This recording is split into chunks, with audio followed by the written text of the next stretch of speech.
Našou dnešnou témou je diskusia z NTV Nespíš, vitaj v realite a ako vyzerá spánok v dobe vyčerpania. Tak o spánku sa dnes rozprávame veľmi často. Včera sme sa bavili aj tuto na Pohode o únave, teraz sa porozprávame o tom, že ako spíme, alebo respektíve aj ako nespíme.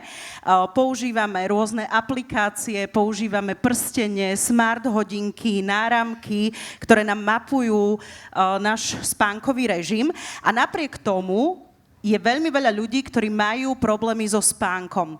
A položíme si viacero otázok, ale skôr ako ich položím, tak dovolte mi, aby som privítala mojich dnešných hostí na tejto diskusii. Zuzana Guzmická, odborníčka na spánok, ktorá vie, čo robiť, keď počítanie ovečiek nefunguje. Zuzka, vitaj.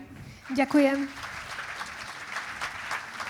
Vítam medzi nami aj Luizu Garajovú Šramekovú, herečku, ktorá si obdobím nekvalitného spánku už sama prešla a dnes už vraj vie, ako dobre spať. Luiza, vítaj. Ahojte.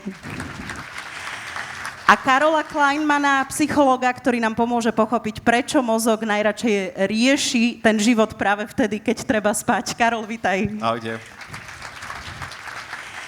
Tie otázky, ktoré by som chcela v úvode položiť, o ktorých sa budeme rozprávať, je, že prečo sa mi zaspáva najlepšie na gauči a nie v posteli? A o tom sa pobavíme. Zaujíma ma otázka, prečo sa zobudím o 15 minút skôr, ako mi zazvoní budík? Aj to sa stáva. Dá sa spánok dobehnúť cez víkend? Že keď si poviem na konci týždňa, že však cez víkend to dospím. Pokazí mi večerné scrollovanie sociálnych sietí celú noc? A ďalšia otázka do pléna, čo sa vlastne deje s našou hlavou a telom, keď dlhodobo zle spíme, hej? Čiže postupne sa k týmto témam a otázkam dostaneme. Ešte ale jedna zaujímavá vec, ktorú by som chcela povedať je, že keď si Zentiva minulý rok dala urobiť prieskum o spánku, tak sa ukázalo, že problém so spánkom zažil za posledný polrok každý jeden respondent.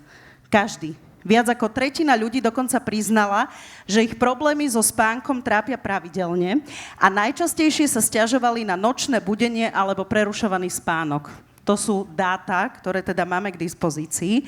Takže zdvihnite ruky, kto z vás spal poslednú noc viac ako 6 hodín. Ojoj. Dobre. Vy ako? Aký máte vyspánok? Skôr ako otvoríme celú túto našu diskusiu. Zuzka? Ja mám v princípe dobrý spánok, pokiaľ nemám nejaký akútny stres, teda. Vtedy nespím ani ja, samozrejme. A väčšinou sa snažím teda spať niekde okolo 6,5-7 hodín. Karol? U mňa to bolo silné rozhodovanie, že či spánok, alebo ísť na koncert, ale dal som prednosť aj spánku a som teraz veľmi vďačný za to. Luisa, ty ako? Keď ste ma sem pozvali, tak to bolo o tom, že som vravela, že už som veľmi nadvecová, spím naozaj dobre a mám čo k tomu povedať, ale posledné 2 týždne mám mačiatko, takže spím veľmi zle. Budím sa vtedy, keď mačiatko. OK. A to nemá asi taký pravidelný dobrý spánok. Dobre. Karol, poďme sa porozprávať teda o tom spánku, že máme veľmi veľa informácií, ako v minulosti. Máme tie aplikácie, ako som spomínala, hodinky, prstenie, ale teda zdá sa, že problémy má čoraz viac ľudí. Tak je to len náš pocit, alebo naozaj máme častejšie všetky tie problémy so spánkom ako generácie možno pred nami? No nie je to pocit, tak ako potvrdil váš výskum, tak som sa dozvedel, že tak každý jeden človek má problém so spánkom a tie informácie, ich máme veľa, ale moc nás neupokojujú, práve naopak robia nám stres. Ja mám sám smart hodinky, čiže tie si sledujem metriky. Prvé, čo robím ráno, pozriem, aká je recovery a teda ja som terapeut a mám sám so sebou čo robiť, aby som nespadol do nejakého stresu alebo pocity viny, alebo aby som sa večer ako ukludnil z toho, že ako budem spať. Podľa mňa tam je dôležitá vec, že aby sme to nepreháňali, že je fajn vedieť o svojom spánku. Ja som sa napríklad dozvedel, že keď zjem niečo 3 hodiny predtým, než idem spať, tak mi to naozaj ten spánok pokazí a ja hlavne sledujem trendy. Takže keď to necháme v tejto rovine, tak je to užitočné. V momente, keď si z toho urobíme nejaký akože závod o percentá a o minúty, tak vtedy nás to vie dostať skôr do tej úzkosti, čo je priamy nepriateľ spánku. Vieš povedať možno, že čo sa oproti minulosti zmenilo v našich životoch, že sa tak veľa ľudí cíti možno chronicky nevyspatých? No zmenilo sa, že absolútne všetko, okrem našich tiel, ktoré máme podedené ešte z pár desiatok tisíc rokov dozadu. A to prostredie sa ohromne zmenilo. Keď si uvedomíte, hodíme sa 2 generácie dozadu, vidiek, nejaký pán mal obchod so zeleninou, zavrel krám o 5., o 6., išiel robiť úplne iné aktivity, išiel na záhradku alebo niečo si porobil, potom sa začalo stmievať, možno vnímali viac prírodu, západ slnka, stmievalo sa a prirodzene ich to vyústilo k tomu spánku. Dneska máme vysvietené byty tak, že vlastne je deň a tie aktivity sú veľmi podobné. Máme klientov, ktorí veľakrát prídu z roboty, majú druhú šichtu, e-mail ich môže zastihnúť o 11., o 12., ešte rýchlo odpisujú, pozrú nejakú notifikáciu pracovnú a to nám potom ten spánok hrozne ničí. Takže to nie je ani otázka vôle, je to skôr otázka toho, že od toho prostredia. A my máme v moci si to prostredie nastaviť. Jeden zo spôsobov dať si nejakú proste digitálnu stenu. Po práci nebudem už čítať maily, alebo po 9., po 10. už to celé odložiť, aby sa mozog vedel pripraviť na tú fázu spánku. Inak to, čo si hovoril, tak to mi pripomenulo, že keď som cestovala a bola som na Filipínach, tak tam bolo, že do 3. nejakým spôsobom vypredali, zavreli prevádzku a ideme surfovať, hej, alebo niečo, že mali ten svoj program. Tak. Dobre, my môžeme ísť na záhradku, hej, alebo v Zentiva zóne pohody majú inak takú peknú, si môžete tiež po hline pohrabkať, tak zrelaxovať, takže dá sa to týmto spôsobom. Prečo sa možno, Karol, ešte sa k tebe vrátim, že prečo sa možno ľudia cítia vinní, keď oddychujú, alebo keď chcú, aby sa už tak pripravili na ten spánok z toho psychologického hľadiska? Tak naša spoločnosť celkovo glorifikuje nejakú výkonnosť, nejaký úspech, hej, čím viac stihneme, tým sme akože lepší a veľakrát je to aj dobre finančne ohodnotené, máme tam nejaký úspech, možno aj slávu. A to nás vlastne motivuje k tomu, aby sme toto hrotili. A keď sa ešte vrátiš tej otázke? No, že prečo sa ľudia cítia vinní? Možno keď oddychujú, keď si práve chcú dopriať ten pokoj a menej stresu. No, pretože v tomto ako keby prostredí potom veľa tých ľudí nevie robiť nič, hej, čo je inak prekvapivý skill. Severania majú také slovičko, že nichsen, hej, že len pozerať proste do okna alebo do prírody a robiť nič. A to je vlastne to, čo nám regeneruje ten mozog, čo nám regeneruje tú psychiku. A ľudia si ako keby zamieňajú oddych, že to je ako keby niečo zaslúžené. Hej, že najprv teraz musím strašne zamakať a potom budem oddychovať. Alebo teraz tento kvartál dotiahnem, až potom pôjdem na dovolenku, lebo inak si ju nezaslúžim. A ja vlastne s mojimi klientmi to robím presne naopak, že podmienka vysokého výkonu je najprv dobre odpočinutá hlava, mozog a telo. A vtedy vieme podať ten najlepší výkon, ako keby tak effortless, tak bez takej námahy šialenej. Čiže poviem to tak zjednodušene, že ten oddych má byť prirodzenou našou súčasťou a nie len za odmenu. Tak? Áno, že to nie je luxus, že to je nevyhnutnosť toho výkonu. Zuzka, poďme sa teraz porozprávať o tom spánku, že čo nám narušuje najviac ten náš kvalitný spánok? No, to by sme tu boli do zajtra, pretože je to naozaj veľmi, veľmi individuálne, ale pokiaľ sa bavíme o tom, že nabehnem na to, čo ste hovorili vy, tak samozrejme áno, ten stres, tá úzkosť, ten rýchly životný rytmus, ktorý máme, kedy to telo v podstate vtedy, kedy by malo večer spomaliť a ten kortizol by mal začať klesať, tak naopak ten kortizol začína stúpať a ľudia sa vlastne cítia veľmi nabudení, tak hyperaktivovaní priamo, čo potom sťažuje celku to zaspávanie. No a to sú také tie každodenné veci, ktoré si prenášame z toho dňa, potom do toho večera, do tej noci, ale samozrejme sú to aj iné veci, ako napríklad alkohol, to by som tu nemala možno hovoriť na hlas, ale teda práve ten alkohol, to večerné pitie alkoholu pravidelné, teda nemyslím tým, že niekde ideme na víkend a dáme si, a nám veľmi narušuje kvalitu spánku. Taktiež sú to naša nepravidelnosť v spánku, to znamená, mnohí spíme veľmi, veľmi nepravidelne a my vieme z výskumov, že dôležitejšie ako dĺžka spánku je tá pravidelnosť spánku. Dobre, sebareflexia teraz u každého, hej, aj u mňa, dúfam, tá nepravidelnosť spánku. Často sa hovorí možno aj o tom digitálnom vyčerpaní, ako sa možno podpisuje na tom našom spánku ten problém, čo sa týka samotného mobilu, alebo aj teda obsahu, ktorý konzumujeme. Áno, a to si veľmi pekne povedala a už konečne sa toto začína trošku dostávať medzi nás ľudí, pretože doteraz jeden z takých najväčších spánkových mýtov našich čias sa dá povedať, že bolo to, že samotné to modré svetlo z toho telefónu, z tých zariadení v podstate narušuje zaspávanie, narušuje spánok. To ale nie je pravda. To znamená, ruku hore, kto si to myslel? Veľa. Takže my aktuálne zisťujeme z vedeckých výskumov, že to nie je ani tak o tom samotnom svetle z tých zariadení, ktoré stlmí melatonín, dokonca ho tlmí veľmi málo, pokiaľ sme počas dňa na svetle, ale že je to ten obsah, ktorý sledujeme. To znamená, že naozaj to opäť len nadviažem, sledovať obsah.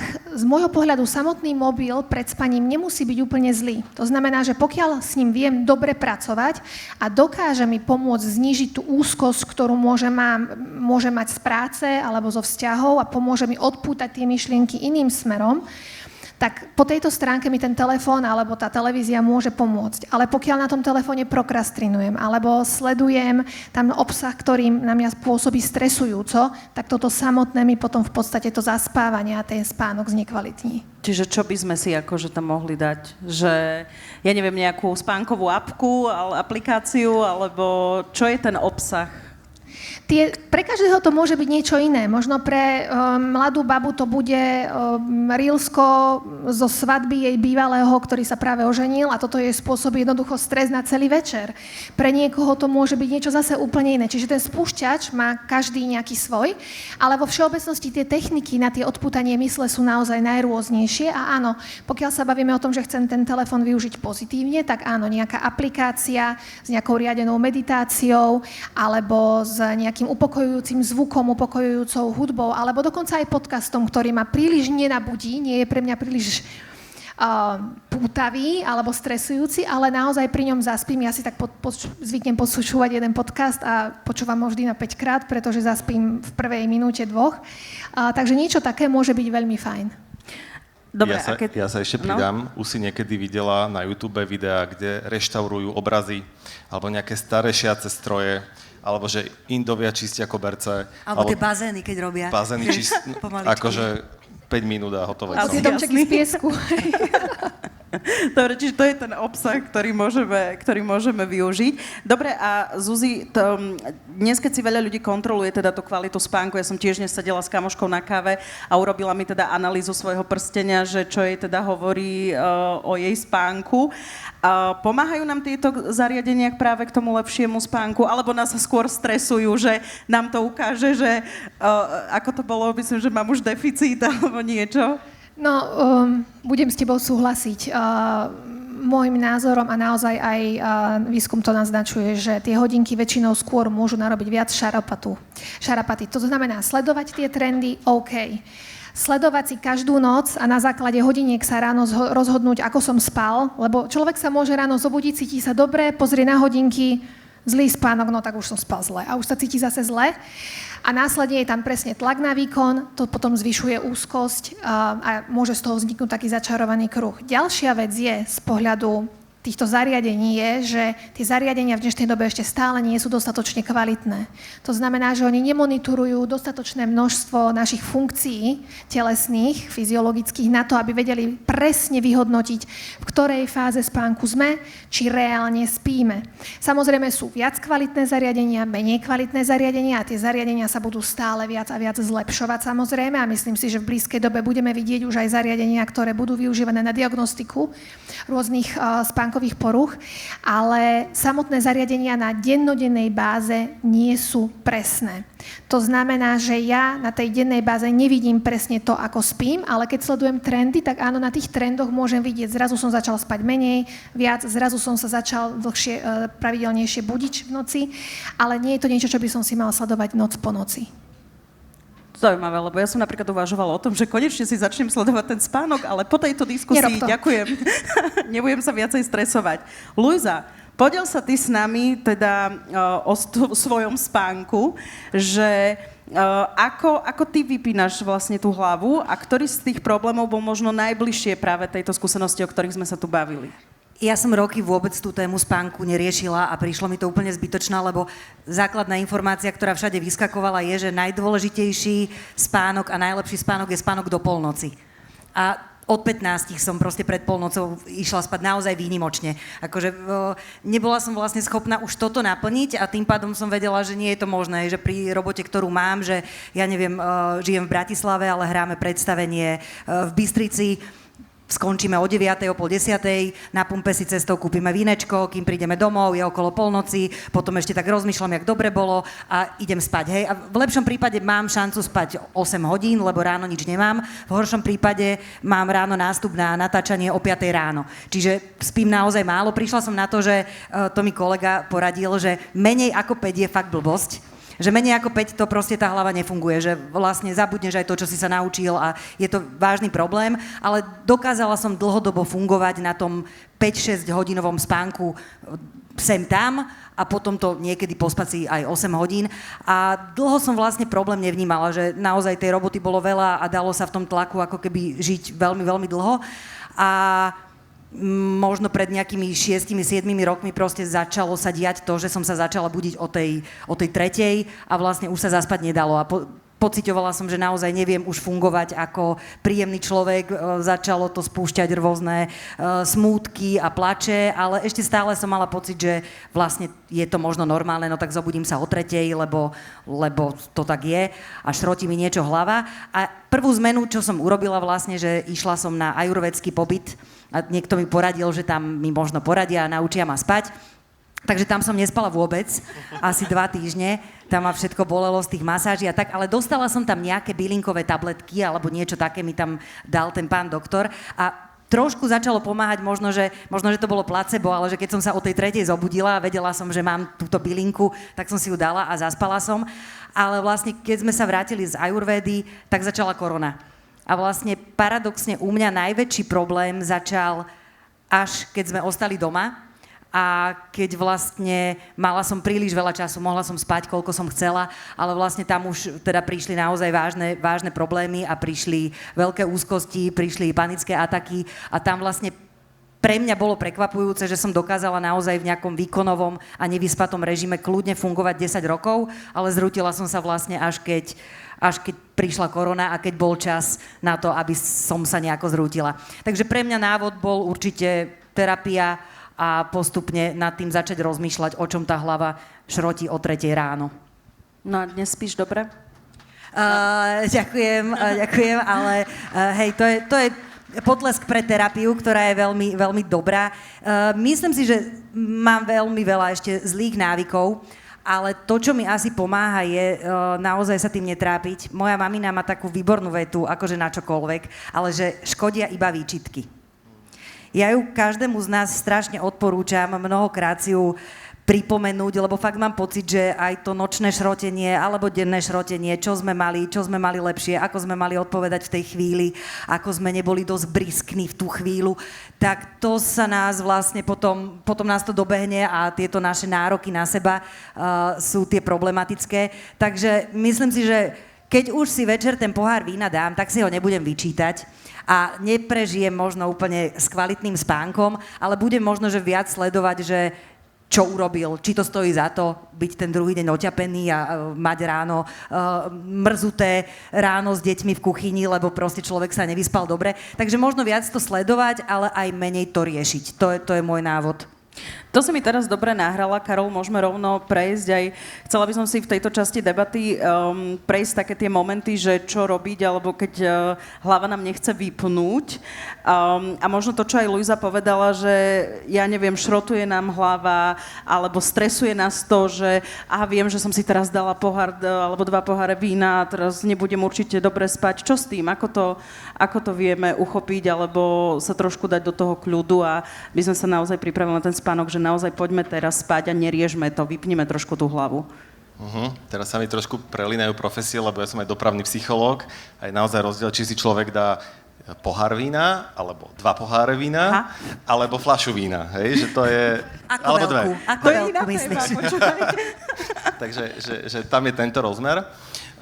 Ale že prečo nám tá hlava šrotí, no lebo to je úloha. Hej.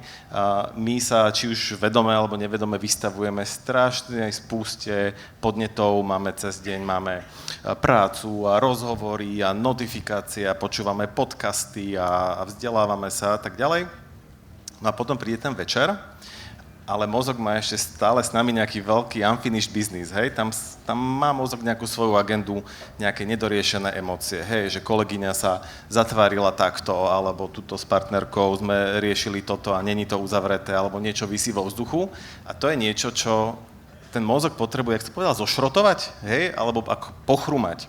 No a keď je konečne kľud, tak konečne ten mozog môže začať chrúmať, no ale my vtedy chceme spať, hej, takže príde to v tom najhoršom možnom okamihu, no a vtedy je fajn si to nejak zobrať do svojich rúk a dať priestor tomu mozgu, to chrúmať nejaký čas, ktorý my mu na to dedikujeme, takže 15-20 minút, možno predtým, než ideme spať, tak naozaj všetko povypínať a tie metódy sú rôzne a sú známe, niekto robí denník, ale denník sa nerobí preto, aby sme si zapísali, kde sme boli, čo sme robili, ale je to, aby sme sa ako keby že vypísali z tých emócií, z tých pocitov, alebo fajn je nejaký grounding, alebo urobiť si nejaký rituál. Meditácia je skvelá možnosť, ako tie myšlienky nejak poňať, registrovať, akceptovať a potom ich nechať ísť.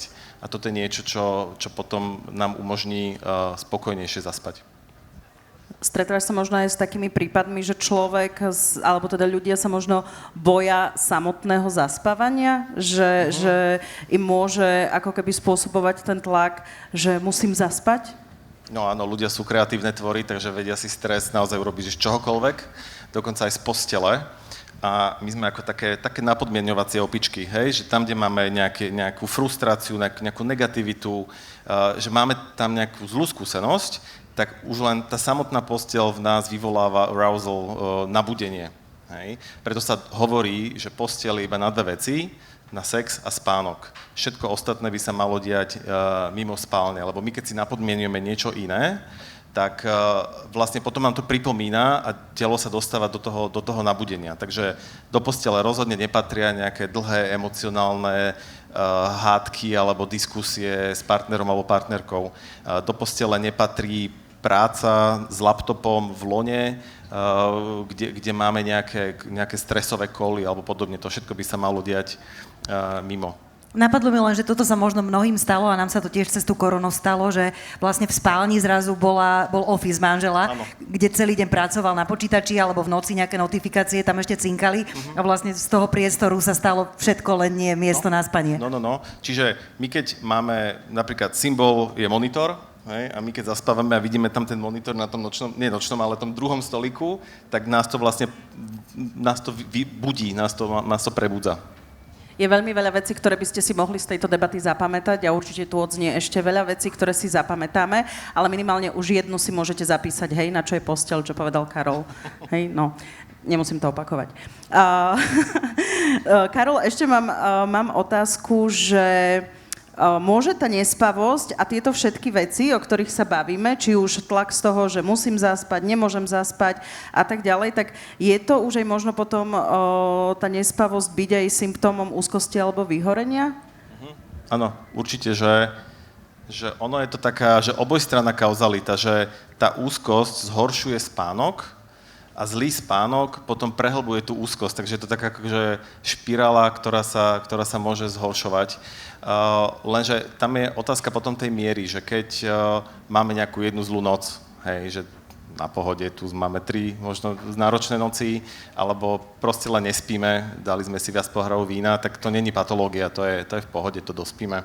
Ale že keď tie príznaky trvajú dlhšie, povedzme 3 týždne, zažívame ťažkosti v práci, horší nám to vzťahy, lebo sme proste oprskli, nervózni, prípadne to dotiahneme až tak ďaleko, že ohrozujeme seba, druhých mikrospánkom za volantom, tak to už je niečo, kedy by sme naozaj mali vyhľadať odbornú pomoc. To je taká doplňujúca otázka, len že je dôležité si to možno potom nejako zapisovať alebo trackovať, alebo začať to ako riešiť? Ako tu nejde o to mať, že a teraz 3 týždne odbili, takže idem hľadať. podľa mňa človek asi tuší, že má problém alebo nemá problém zo spánku a tam je skôr problém, že či si to chce priznať. A povedzme si otvorene, že tá terapia ako prvá voľba psychiatrických asociácií ísť na terapiu, keď je problém so spánkom, že tam je ten problém a nie počítať si nejaké dni. Že ľudia veľmi dobre vedia, že majú problém so spánkom. OK. Zuzka, kedy môžeme možno hovoriť iba o zlej noci? A kedy už sa potom na to pozeráme, na tú nespavosť ako na vážny problém? No v podstate, presne ako si hovoril, ono je to o tom, že tú akútnu nespavosť, čiže ten akútny problém, kedy mám nejaký stres cez deň, či už v práci, v rodine, alebo nejaké krátke obdobie, zažívame všetci. A preto asi aj v tom prieskume z NTV každý povedal, že zažil už problém so spánkom, pretože naozaj je veľmi dôležité normalizovať to, že spánok nemôže byť dokonalý. To znamená, že spánok je proces, ktorý naše telo prirodzene tvorí, čiže by sme sa ho nemali snažiť dosiahnuť, ale je normálne, že občas v obdobiach, kedy zažívame nejaký stres, či už to bolo cez COVID, pretože mnohí ľudia zostali doma, mnohí ľudia mali existenčné krízy, iní sa stresovali naozaj s blízkymi, ktorí boli chorí a podobne, a kvôli vojnám a iným rozvodom, úmrtiam v rodine, všetci zažívame akútny stres. A vtedy je tá nespavosť absolútne normálna a je veľmi dôležité si túto nespavosť normalizovať. Zároveň, žiaľ, v podstate je určitý vzorec, ktorý vidíme typicky u ľudí, ktorí trpia dlhodobou chronickou nespavosťou. To znamená, tá chronická nespavosť vždy začína na akútnej nespavosti. Tá akútna nespavosť spôsobí to, že ľudia začnú mať tzv. Kompenzačné správanie, ktoré si ale neuvedomujú. To znamená, že keď počas akútnej nespavosti mám večer problém 2-3 hodiny zaspať, lebo tá hlava mi šrotuje, tak tí ľudia po 3-4 nociach, kedy zažívajú akútnu nespavosť, možno aj po týždni, si povedia, no ja vždy zaspávam teraz 2-3 hodiny večer, pretože mi šrotuje hlava a začnú chodiť do tej postele ešte skôr. To spôsobí znížený spánkový tlak. A tým pádom už to telo nie je dostatočne unavené na spánok fyziologicky, prirodzene. Alebo začnú piť viac kávy, alebo začnú cez víkendy dospávať. To znamená, že cez týždeň sa nevyspia, lebo ráno vstávajú do práce, večer nevedia zaspať, ale cez víkend spia do 10, niektorí aj do 11. Tým pádom ale zase večer v normálnom čase nemôžu zaspať, pretože my všetci vieme, že nepotrebujeme spať ako novorodenci, to množstvo spánku. Čiže pokiaľ tento stav v podstate pretrváva, medzinárodne sa hovorím o takozvanom pravidle 3, čiže približne aspoň 3 mesiace, ale presne ako si povedal, už veľakrát po mesiaci vieme, že tam je nejaký problém. Ale zásadné je, pokiaľ mám problém zaspať, mám problém zostať spať, to znamená, že sa v noci často budím, zostanem v noci bdelý, že sa zaspím, zobudím a som 2-3 hodiny hore. A následne mi toto spôsobuje na druhý deň únavu. To znamená, že cítim, že som rozbitý, unavený. Zároveň mi to spôsobuje aj to, že mám obavu zo spánku, lebo to je typickou známkou chronickej nespavosti, tá obava zo spánku. Už cez deň, keď si ľudia spomenú na to, že majú ísť večer spať, tak si hovoria, jemine, čo to zase ide byť, aká ide byť zase táto noc, ako dlho tam idem ležať. A toto všetko, pokiaľ pociťujem a zároveň cítim tú únavu, tak to značí, že už by som mal vyhľadať pomoc. To je ten jeden príklad. A druhý príklad je, že keď chcem teda napríklad upraviť alebo zlepšiť teda ten svoj spánok, tak práve dnes to už vlastne aj odznelo, že je tá pravidelnosť dôležitá? Áno aj nie. Musím to tak rozdeliť, pretože musíme veľmi rozlišovať na ľudí, ktorí trpia nespavosťou a pociťujú, že majú problém so spánkom a ľudí, ktorí problém so spánkom nemajú. Lebo nechceme zvyšovať tlak na ľudí, že musia niečo presne robiť na minútu presne. Čiže áno, tá pravidelnosť spánku je dôležitá pre naše zdravie, pokiaľ je to možné ju nejakým spôsobom mať, samozrejme nie na minútu presne, tak je to veľmi, veľmi fajn, ale často sa stretávam v praxi aj s tým, že ľudia práve, ktorí trpia chronickou nespavosťou a dlhodobo nespia, tak chodia práve spať v stabilnom čase. Oni sa snažia chodiť spať v tom istom čase, ale im sa nedarí. A to je preto, lebo tie časy, ktorí chodia spať, nie sú pre ich organizmus tie správne. Čiže je dôležité poznať svoju spánkovú potrebu. A dnes som akurát čítala, na mňa vyskočil taký relatívne nový výskum z apríla tohto roku, kde sa pozerali na dáta približne 500,000 ľudí, čiže zobrali všetky možné výskumy a zistilo sa, že vôbec 8 hodín spánku nie je pravidlo. Väčšina ľudí potrebuje, alebo teda najoptimálnejšie aj starneme, a fungujeme na približne medzi 6 až 8 hodinami spánku, dokonca ten výskum hovoril o minútach 6 hodín 20, ja neviem, 4 minút až 7 hodín 48 minút, ale teda tých 8 hodín vôbec nie je pravidlo a práve pod tých 5 hodín, keď spíme, respektíve pod tých 6 a keď spíme viac ako 8, tak tie rizika pre nás výrazne stúpajú. Čiže normalizovať to, že nemusíme spať každú noc 8 hodín, podľa mňa mnohým ľuďom pomôže. Karol, prikyvuješ? Chceš na to reagovať? 7:15? Luisa, ty? Neviem to, úplne nemám to spočítané, lebo ja veľmi dlhodobo fungujem na poobedných šlofíkoch. Že pokým to ide, tak mne vlastne v noci naozaj sa zobudím vyspatá po tých 6 hodinách, možno 6,5 hodiny tiež môže byť fajn, ale keď mám šancu po tom obede, alebo keď príde tá kríza, čo ja viem, o 11, o 1, kedykoľvek cez deň, ak je tá možnosť, tak na tú polhoďku si dám budík a pospím si. A podľa mňa tie šlofíky sú skvelé pre ľudí, ktorí nemajú problém so spánkom, pretože naozaj my vieme, že nemal by byť príliš dlhý, lebo potom máme po ňom tzv. Spánkovú inerciu alebo opitosť. Sleep inertia sa to volá po anglicky, to znamená, že sa cítime horšie, ako keď sme si šli ľahnúť a trvá nám čím dlhšie na obed spíme, tým dlhšie sa z tej ospatosti preberáme. Nie je tam nejaký optimum, že do 20 minút a potom už začneme... Hovorí sa do 20 minút, no. max 30, optimum sa hovorí tých 20 minút, alebo teda že som veľmi vyčerpaný, lebo som mal extrémne krátku noc a nemám problémy so spánkom, lebo to zase musíme rozdeliť na tých, čo majú a nemajú, tak sa potom odporúča 1,5 hodiny celý spánkový cyklus. Aby som sa naozaj zobudil na konci spánkového cyklu. Ale to už nie je šlofík. To už je taký väčší beauty šlofík. sleep. Ja som to volala beauty sleep. Ale u ľudí, ktorí trpia chronickou nespavosťou, je veľmi dôležité povedať, že práve toto dospávanie cez deň, ten šlofík môže znižovať ten spánkový tlak, pomyselný ten balón, ktorý potrebujem nafúknuť. A tým pádom, pokiaľ trpím chronickou nespavosťou a ja si cez deň pravidelne pospím, je toto kompenzačné správanie, ktoré si neuvedomujem. Čiže musíme to rozlišovať ľudí, ktorí nemajú s tým starosti a ľudí, ktorí majú. A na to je dobré asi dať si poradiť od niekoho, lebo vlastne takto z toho môžeš mať guláš, lebo ty úplne sám nevieš, že ktorá si skupina. Mne to naozaj pomáha, ale teraz som sa zlakla, že čo keď mi to nepomáha. Takže vlastne prišla som sem spokojná. No, ale ty si povedala, že spíš dobre vlastne. Ale asi áno, akože, ale čo keď nie? No ale keď si oddychnutá na druhý deň a oddychneš si chvíľku na obed, tak vlastne si super. Mne to takto vyhovuje, ale vyhovuje mi aj vedomie toho, ty si to spomínala, Oli, na začiatku, že nejak tak máme niekedy to prepojené s výčitkami svedomia a s lenivosťou, ten spánok. A ja som sa tohto nejako snažila tiež zbaviť, lebo prišlo mi, že naozaj mám právo len tak po obede akože nechať tam tie riady. Máš. A teraz si vravím, akože nebolo to ale jednoduché. Nebolo to jednoduché si to dovoliť. Ale naozaj plánovanie proste snažila som sa extrémne inšpirovať od môjho muža, lebo on to vždy vedel a vlastne ja som dokonca mu to niekedy závidela, niekedy som dokonca bola na ňo naštvatá. A vlastne prišla som na to, že keď urobím to isté, tak sa cítim oveľa lepšie a vlastne všetko je oveľa harmonickejšie, takže ja to veľmi odporúčam. Tak je toto neuveriteľné, že aj môj muž ten ľahne, zavrie oči, spí. No, je to tak a my im závidíme. Aj ty? Záleží od kontextu.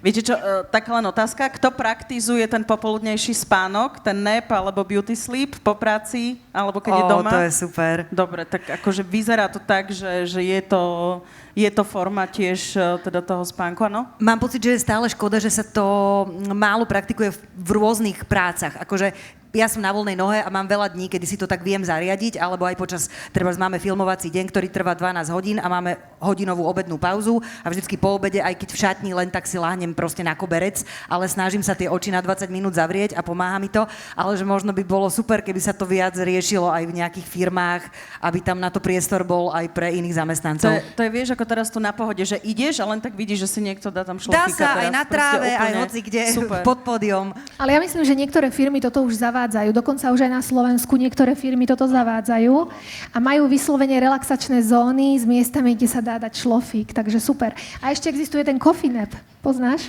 Ako? Coffee nap. Že najprv si dať kávu a potom tých 20 minút? To je to? Áno. Okay. Ja.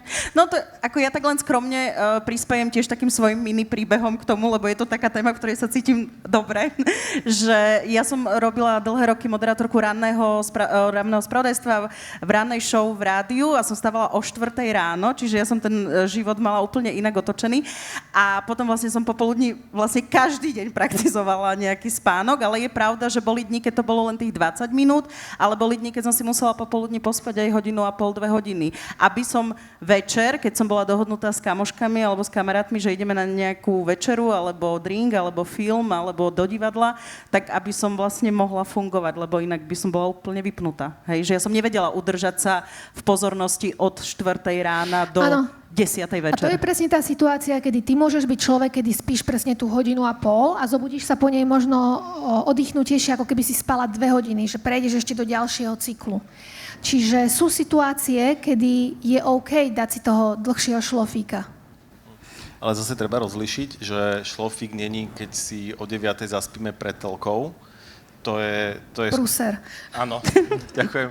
Hej, že naozaj, že to musí byť nejaká vedomá spánková hygiena a nie, že my zaspíme hoci kedy sa nám dá, alebo chce, že mal by to byť nejaký kontext. Áno, tak my máme taký prirodzený drop v tej našej pozornosti medzi 12. a 14. pokiaľ fungujeme v nejakom, nazvem to, normálnom režime. Takže tam väčšina z nás sa cíti prirodzene unavených a to je aj dôvod, pre ktorý majú v mnohých južanských krajinách práve v tomto čase tú slávnu siestu. Takže ono tu má nejaké opodstatnenie, nie len tú teplotu, ktorá je vonku, ale aj to, že my reálne sa v tomto čase cítime oťapení a cítime sa unavení.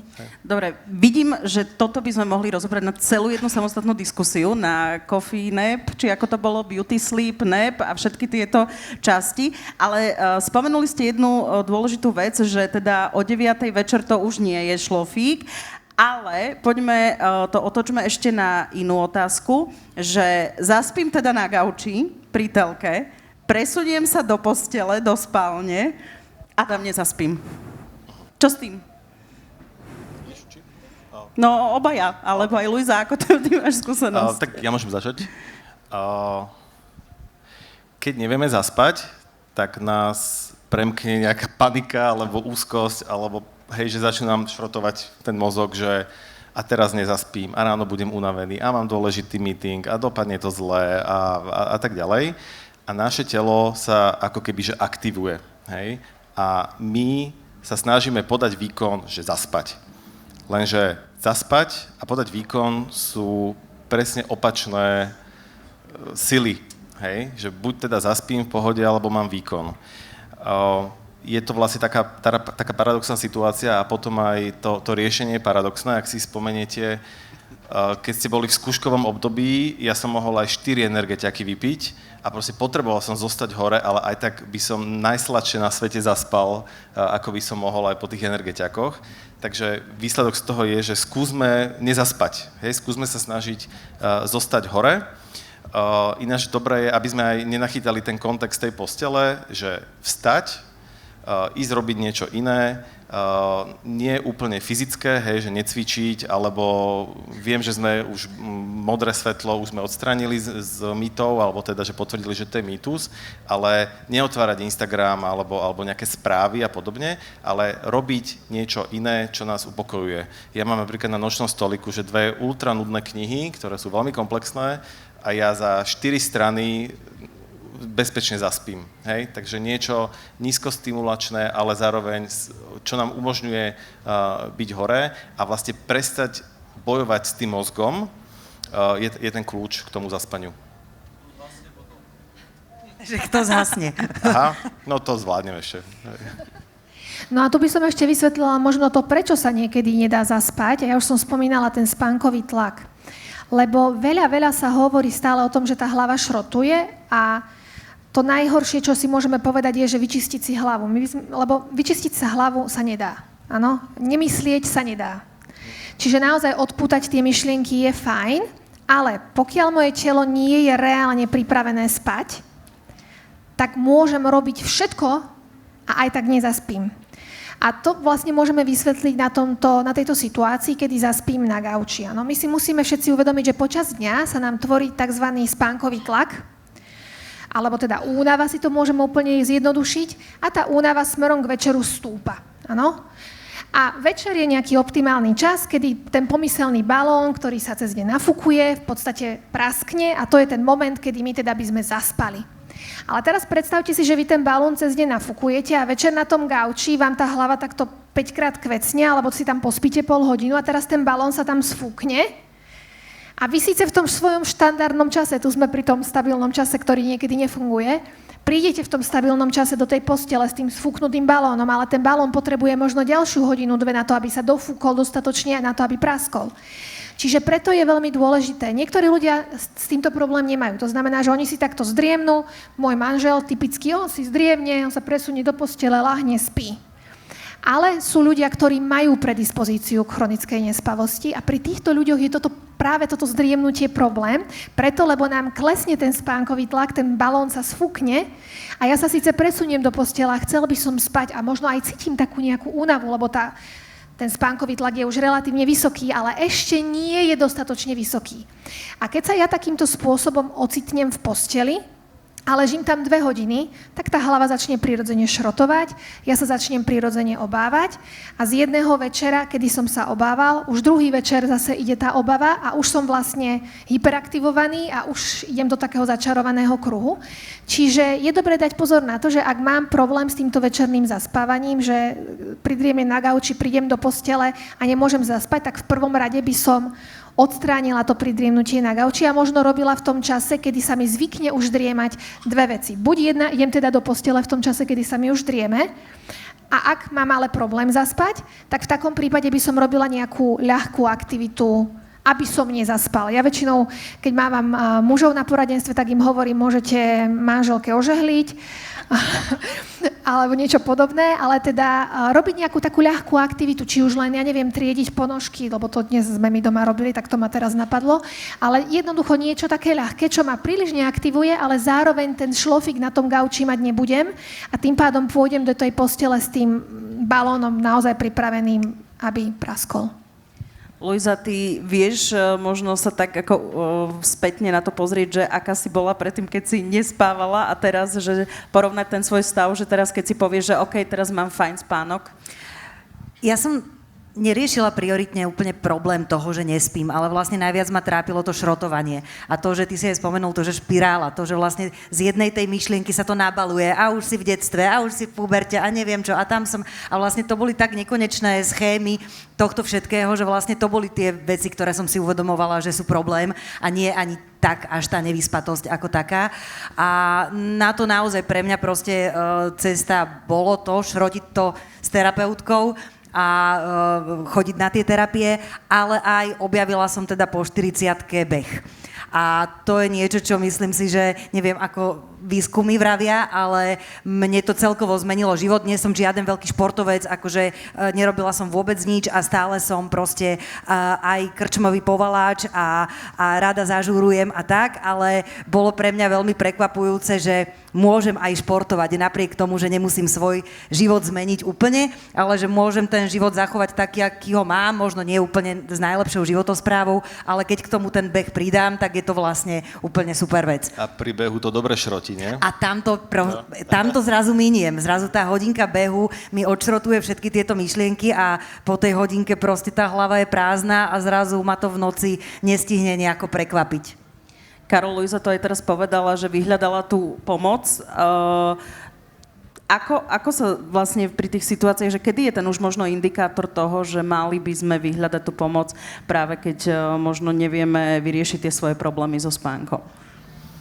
Ako som spomenul, tie 3 týždne alebo mesiac, hej, že keď to není jednorázová noc alebo pár nocí za sebou, ale zhoršuje nám to kvalitu života, to je taká univerzálna odpoveď aj na to, že kedy vyhľadať psychológa. Jednoducho, keď nám to zasahuje do viacerých oblastí života, nečakať na to najhoršie, ale nechať si poradiť. Mimochodom, že ľudia preskočia jednu celú postupku, že idú rovno na lieky. Hej.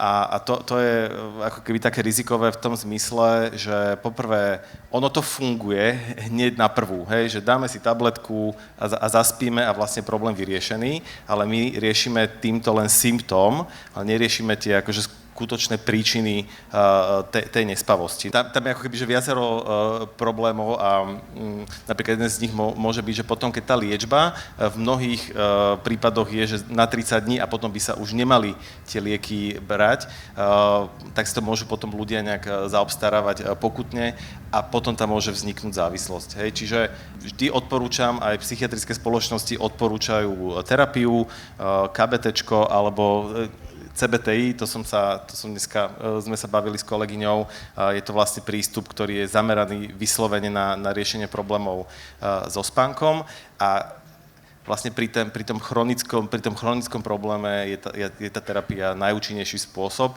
a až potom, keď nie je účinná, alebo sme v nejakej kríze, tak až potom sa siaha po tej farmakoterapii. No často sa pri spánku práve spomína aj melatonín. Zuzka, možno otázka na teba, že ako s tým pracovať, ako kedy potom siahnuť, ako to vyhľadávať, alebo v akom kontexte nám to môže pomôcť, nemôže pomôcť, kedy?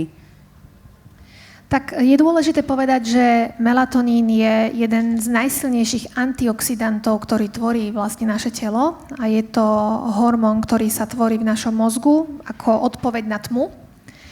To znamená, že dáva nášmu telu signál, že je čas spať.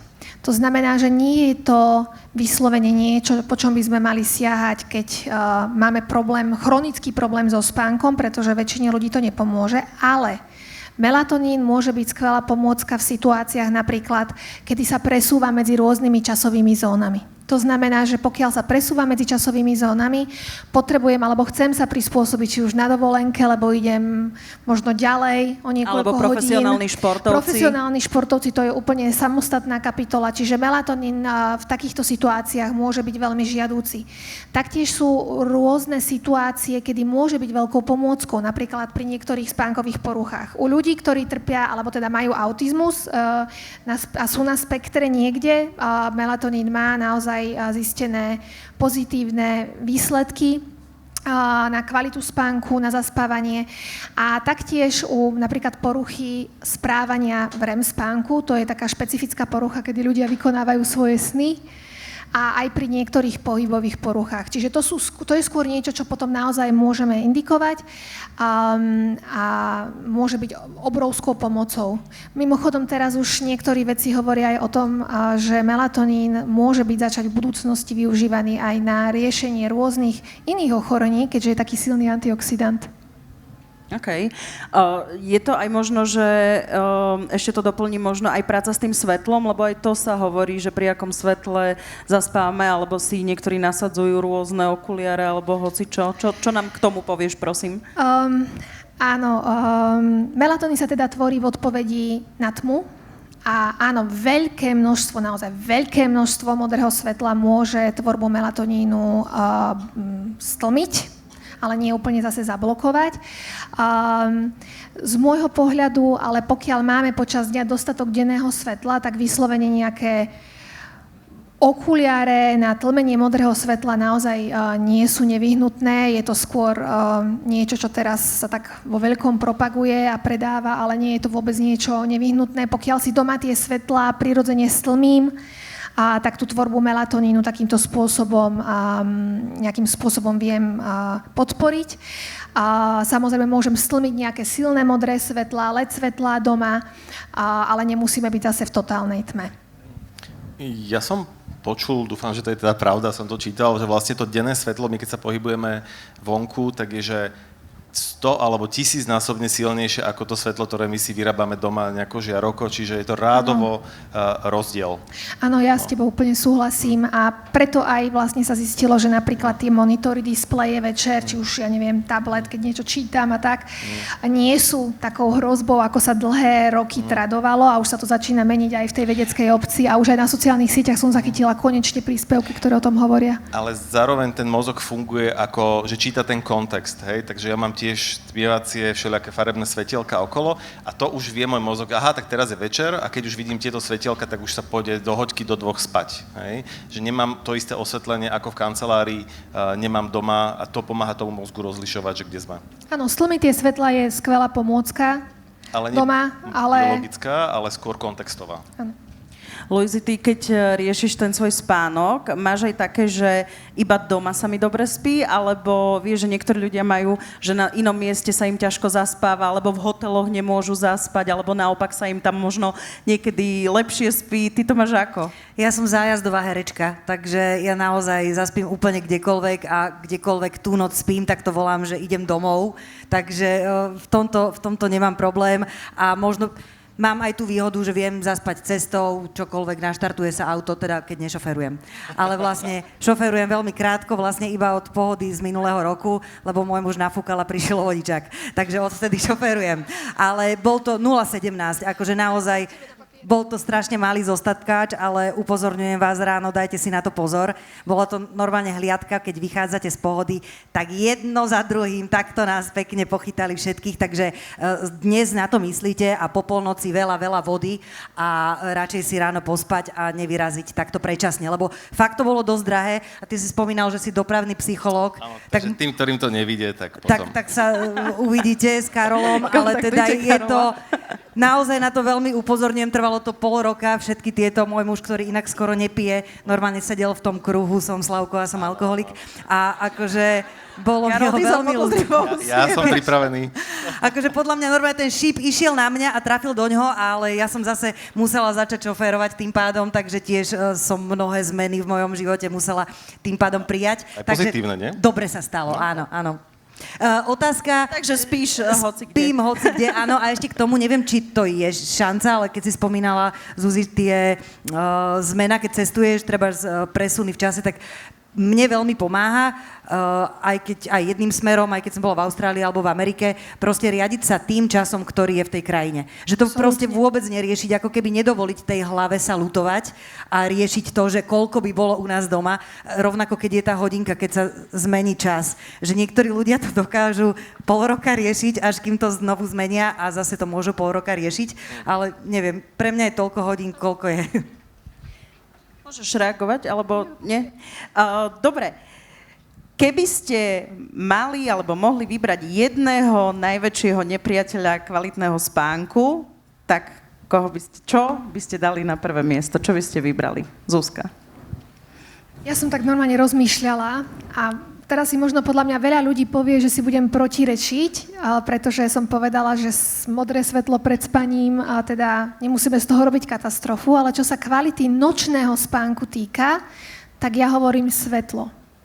Vyslovene naozaj najkvalitnejší spánok v noci je v chladnej a tmavej miestnosti a mnohým nám do spální svieti pouličné osvetlenie, máme rôzne svetielka v spálniach a toto nám dokáže naozaj reálne narušiť spánok, takže za mňa je toto to svetlo počas nočného spánku. Karol? Ja si myslím, že to je veľmi individuálne a každému škodí niečo iné. Čo mne škodí najviac a mám na to túto dáta zo smart hodiniek, je to jedlo. Že to ja vidím, že keď si dám niečo menej ako 3 hodiny pred spaním, tak tá regenerácia je zúfalá. Takže jedlo. Luisa? Už som to raz povedala, ale podľa mňa škodia iba výčitky. Dobre. A ešte mám poslednú takú otázku na záver, tak už k záveru sa blížime celej tejto diskusie, že si predstavte, teda aby sme si tu všetci spoločne jednu vec odnesli z tejto diskusie o spánku, na ktorú by sme, lebo veľa z toho odznelo, veľa sme si toho povedali, veľa skvelých, zaujímavých, nových vecí, tak čo za vás by sme si mali všetci odniesť z pohody, čo sa týka spánku, keď sme tu teraz napríklad aj niektorí 4 dní poriadne nespali? Ale aj celkovo do života, či už pracovného, súkromného, osobného. Zuzka, čo by si odkazala nám všetkým, čo sa týka spánku? Ja by som povedala, že netreba sa stresovať jednou zlou nocou, ani 2. Je to normálna súčasť nášho života. Netreba si potom hneď rozhodiť režim nejakým extrémnym dospávaním, ale proste ísť si ten svoj spánok ďalej. Nesnažiť sa príliš spať. Ale je to prirodzený proces, ktorý príde. Karol? Mne sa páči myšlienka takého kontroverznej postavičky Briana Johnsona, ktorý hovorí, že spánok je tá absolútne najdôležitejšia vec v živote, čo sa týka dlhovekosti a to, ako vám ovplyvňuje zdravie. A hovorí, že celý náš deň, celý náš život by sme si mali postaviť okolo spánku. A mne sa táto myšlienka veľmi páči, a to spojím aj s tou psychológiou, že my vlastne nemáme vypínač, že jak na telefóne, že vypneme telefón a spí, a preto musíme ísť na to iným spôsobom a ten spôsob je, že vytvárať ten priestor na to, aby ten spánok mohol vzniknúť. A to už začína vlastne hneď po zobudení. My sa vlastne tam začíname pripravovať na ďalší spánok.